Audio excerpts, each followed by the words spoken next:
Hello everyone, आज की इस वीडियो में हम क्लास 12th इंग्लिश प्रोज के most important short answer type questions लेके आए हैं जो कि बोर्ड एग्जाम्स के लिए बहुत ही इंपॉर्टेंट है। प्रोज में हमारा पहला चैप्टर है द लास्ट लेसन। हमारा पहला क्वेश्चन क्या है, what does M Hamel say about the French language, यानी कि एम हमेल फ्रेंच लैंग्वेज के बारे में क्या कहते हैं। तो इसका आंसर होगा M Hamel says that French is the most beautiful language in the world. It is the clearest and the most logical. M Hamel ये कहते हैं कि जो फ्रेंच भाषा है संसार की सबसे सुंदर भाषा है और it is the clearest and the most logical, सबसे स्पष्ट भाषा है और सबसे लॉजिकल का मीन्स होता है तर्क संगत। ठीक है, ये सबसे तर्क संगत और सबसे स्पष्ट भाषा है।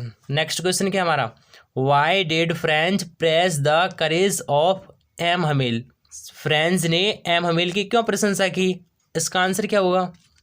इसका आंसर ये है, French praised the courage of M Hamel because M Hamel and his family was about to leave their country next day.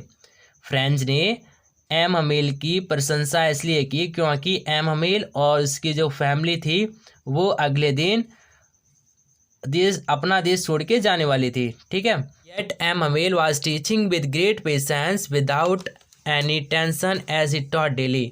फिर भी M Hamel was teaching with great patience, यानी कि फिर भी एम हमेल पूरे धैर्य के साथ पढ़ा रहे थे without any tension, बिना किसी चिंता के, as he taught daily, जैसा कि वह रोजाना पढ़ाते थे। ये हमारा फर्स्ट चैप्टर था द लास्ट लेसन। अब नेक्स्ट चैप्टर हमारा सेकेंड चैप्टर है lost spring stories of stolen childhood. इसमें पहला क्वेश्चन है, mention the hazards of working in the glass bangles industry. तो हिंदी में इसका मीन्स ये है कि कांच उद्योग में काम करने के जोखिमों का उल्लेख कीजिए। ठीक है, तो इसका मीन्स ये है, यानी कि कांच उद्योग में काम करने से हमें क्या क्या नुकसान हो सकता है। ठीक है, जोखिमों का मतलब ये होता है नुकसान। तो working in the glass bangles industry spoils the workers health, eyesight and other parts of the body in the early as.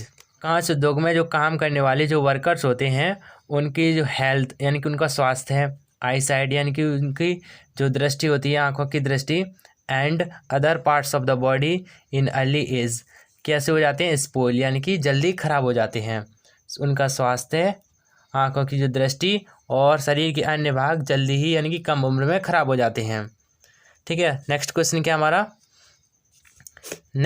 हमारा, how is Mukesh attitude to his situation different from that of his family. Hindi में इसका means ये है कि जो मुकेश की जो मनोदृष्टि थी वो अपने परिवार से किस प्रकार भिन्न थी। Mukesh attitude is different from that of his family because he wants to be a motor mechanic while his family follows the inherited trade of bangle making। Mukesh motor mechanic बनना चाहता था जबकि उसके परिवार वाले उससे जो उसके परिवार में जो चूड़ी का काम होता था वही उससे कराना चाहते थे। ठीक है, इसलिए उसका एटीट्यूड उसके परिवार वालों से अलग था। Chapter 3 deep water. तो क्वेश्चन फर्स्ट है हमारा, why was Douglas determined to get over his fear of water. Douglas थे वो दृढ़ प्रतिज्ञ क्यों थे कि उन्हें जल के भय से काबू पाना है। ठीक है, इसका आंसर ये है, Douglas was determined to get over his fear of water because it ruined his fishing trip and deprived him of the joy of canoeing, boating and swimming. Douglas अपने जल से भय पर काबू पाने के लिए दृढ़ प्रतिज्ञ थे क्योंकि उनकी जो इच्छाएं थी मछली पकड़ने की यात्राएं और बड़ी नाव खेना और तैरने की जो खुशियां थी उनसे वो वंचित रह गए थे। ठीक है, दूसरा क्वेश्चन है, what was the first lesson of Douglas training. जो डगलस थे उनकी जो ट्रेनिंग का यानी कि उनके प्रशिक्षण का पहला पार्ट क्या था। The instructor taught Douglas to put his face under water and exhale and to raise his nose and inhale. He repeated the exercise 100 of times। Instructor means होता है प्रशिक्षक ने डगलस को क्या सिखाया कि to put his face under the water and exhale, इसका means ये है put his face under the water, कि अपने चेहरे को जल के भीतर करें, एंड एक्सेल, और अपनी सांस को बाहर निकालें। एक्सेल मीन्स होता है अपनी सांस को बाहर निकालना। And to raise his nose and inhale, नाक को बंद करके बाहर निकले और सांस को भीतर लें, ठीक, यानी कि इनहेल कर एक्सरसाइज का उन्होंने लगातार अभ्यास किया। Fourth chapter the rat trap. Question 1, how does the crofter receive the peddler in his house. Hindi में इसका मीन्स क्या है, किसान अपने घर में फेरी वाले का किस प्रकार स्वागत करता है।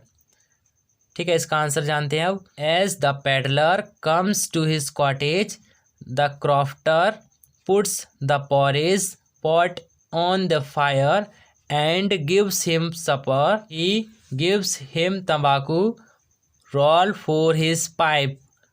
ठीक है, तो इसको हिंदी में समझते हैं। जैसे ही फेरी वाला किसान की झोंपड़ी में आता है तो किसान क्या करता है कि दलिए को बर्तन में लेकर उसको पकाने के लिए आग पर रख देता है। ठीक है, एंड गिव्स हिम सपर, उसको भोजन कराता है।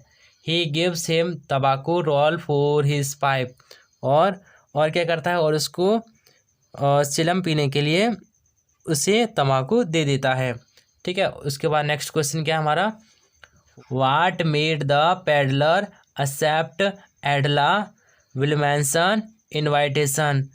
हिंदी में इसका मीन्स क्या है कि किस कारण से फेरी वाले ने एडला का निमंत्रण स्वीकार किया। तो इसका आंसर क्या है, the peddler accepted Edla Willmansson's invitation because he assured him compassionately that he would be allowed to leave just as freely as he came।